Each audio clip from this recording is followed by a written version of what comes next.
Provas e expiações é o nosso tema de hoje. Que Deus nos abençoe.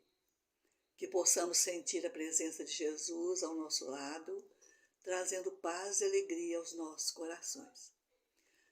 Nós temos enfrentado nos últimos tempos, meus irmãos, momentos muito difíceis, de grandes sofrimentos e abalo moral. Temos vivido aqueles momentos das grandes dores previstos e narrados por Jesus em seu Evangelho de luz.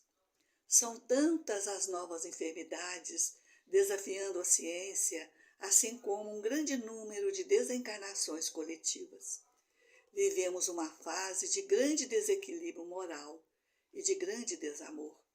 São tantas as intrigas, as guerras pelo poder, as ambições desmedidas, o desequilíbrio do sexo, atingindo crianças e adolescentes.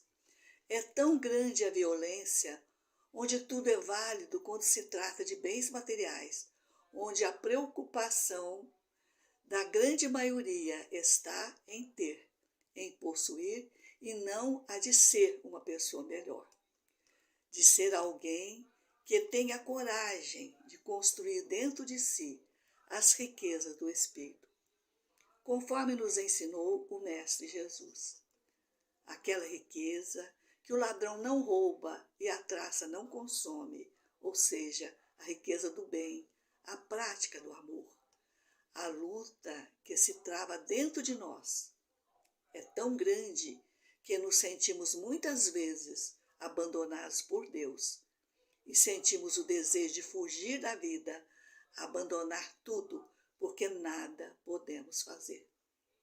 No entanto, fomos criados por Deus, meus irmãos, para sermos felizes. Fomos criados simples e ignorantes, dotados de livre-arbítrio, ou seja, livres para fazermos nossas escolhas. Com um detalhe: somos os construtores do nosso destino. A semeadura é livre, mas a colheita é obrigatória. Se semearmos amor, colheremos amor. Se semearmos a dor, colheremos a dor.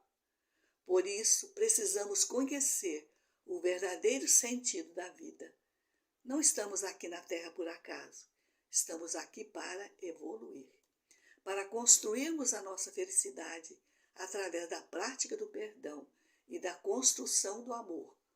Nós somos amparados pelos benfeitores espirituais desde a nossa preparação para uma nova reencarnação na Terra. E durante todo o tempo que aqui permanecemos, somos assistidos por esses amigos espirituais. Muitos deles, verdadeiros missionários, tiveram oportunidade de reencarnar, trazendo ensinamentos, sementes de luz, construindo uma base para os ensinamentos de Jesus, que viria mais tarde. Dessa forma, o homem na Terra teria condições melhores de assimilá-los devido ao seu atraso intelectual. Muitos desses missionários são considerados precursores do cristianismo, porque traziam em seus ensinos a essência dos seus ensinamentos. Entre eles encontramos Buda, o grande líder do budismo, uma doutrina espiritualista da antiguidade. Buda nasceu na Índia, há 600 anos antes de Cristo. Seu nome era Siddhartha Gautama, que apesar de rico, era um homem comum. Tinha tudo que um ser humano desejaria para ser feliz. Era forte, bonito, possuía uma bela família, mas a primeira vez que Siddhartha saiu do seu castelo e se deparou com o contraste existente em seu país, ficou muito chocado. Ao ver de perto a doença, a miséria, a velhice abandonada do seu povo, chocou-se tão profundamente que abandonou tudo: família, riqueza, conforto e prestígio. Ele precisava ficar a sós consigo mesmo. Ele precisava descobrir o verdadeiro sentido da vida. De início, ligou-se ao grupo dos monges ascetas. Esses monges faziam parte de uma crença que martirizava o corpo físico, deitando-se sobre pontas afiadas de facas, julgando que, martirizando o corpo físico, seus espíritos alcançariam o nirvana após a morte. Nirvana representava o céu para eles. Mas Siddhartha percebeu que o sacrifício foi em vão, pois nada acrescentou às suas indagações. Buscou então o isolamento nas florestas, assim como às margens dos grandes rios da Ásia. Ele precisava concentrar-se, assim como meditar e entender o objetivo da vida. Permaneceu então concentrado durante longos 7 anos, até que, intuído pelo plano espiritual, ele entendeu que havia sim um sentido na vida. Era o amor e a prática do bem. Ele descobriu também que a ciência e o amor são os 2 fatores essenciais do universo. Passou então a pregar o amor e ficou conhecido como Buda, o Iluminado. Ele era um dos espíritos missionários enviados à Terra por Jesus para espalhar as primeiras sementes de luz no coração do homem. Buda passou então a pregar que as 2 grandes forças do universo são a ciência e o amor, pregando também a reencarnação e a lei de causa e efeito. Tudo o que espalharmos ao nosso derredor retornará para nós, pode ser o bem ou o mal. Todo sofrimento que encontramos aqui na Terra tem uma causa, um motivo. São as provações, são as nossas más escolhas na vida presente. E temos também as expiações, cujas causas encontram-se em vidas passadas. Vejamos. Há males que desconhecemos sua causa, como as enfermidades de nascença. São situações que não podemos mudar. São os acidentes que não podemos impedir. São os flagelos da natureza. A doutrina espírita nos esclarece que todo efeito tem uma causa. Se essa causa não se encontra na vida presente, então podemos ter a certeza que ela se encontra em vidas passadas. O homem sofre o que fez sofrer os outros. Se ele não expiar hoje, ele expiará amanhã, mas ele estará expiando o seu passado. Se ele foi desumano, poderá ser tratado com desumanidade. Se ele foi orgulhoso, poderá renascer em condições humilhantes. Nossos amigos espirituais, meus irmãos, nos esclarecem que se conservarmos a calma e a resignação diante dessas lutas e sofrimentos, construiremos uma serenidade em nosso espírito, que será o melhor remédio contra a loucura e o suicídio. Porque a maioria dos casos de suicídio é devido ao desespero daqueles que não têm a coragem de suportar as dores, com exceção daqueles que estão em estado de embriaguez ou de loucura. O suicídio perante Deus é considerado o maior crime que podemos cometer em relação a nós. Aprendemos então que Deus não castiga ninguém e nem nos abandona. Nós é que nos afastamos dele. O que acontece é que essa abençoada e difícil estrada da evolução nem sempre é a nossa estrada preferida. Carinhosamente, os nossos benfeitores nos chamam a atenção. Assim como um pássaro precisa de 2 asas para voar alto, nós precisamos de 2 asas para evoluir. Precisamos desenvolver as asas da ciência e do amor para sermos felizes. Como Siddhartha, precisamos conhecer o verdadeiro sentido da vida.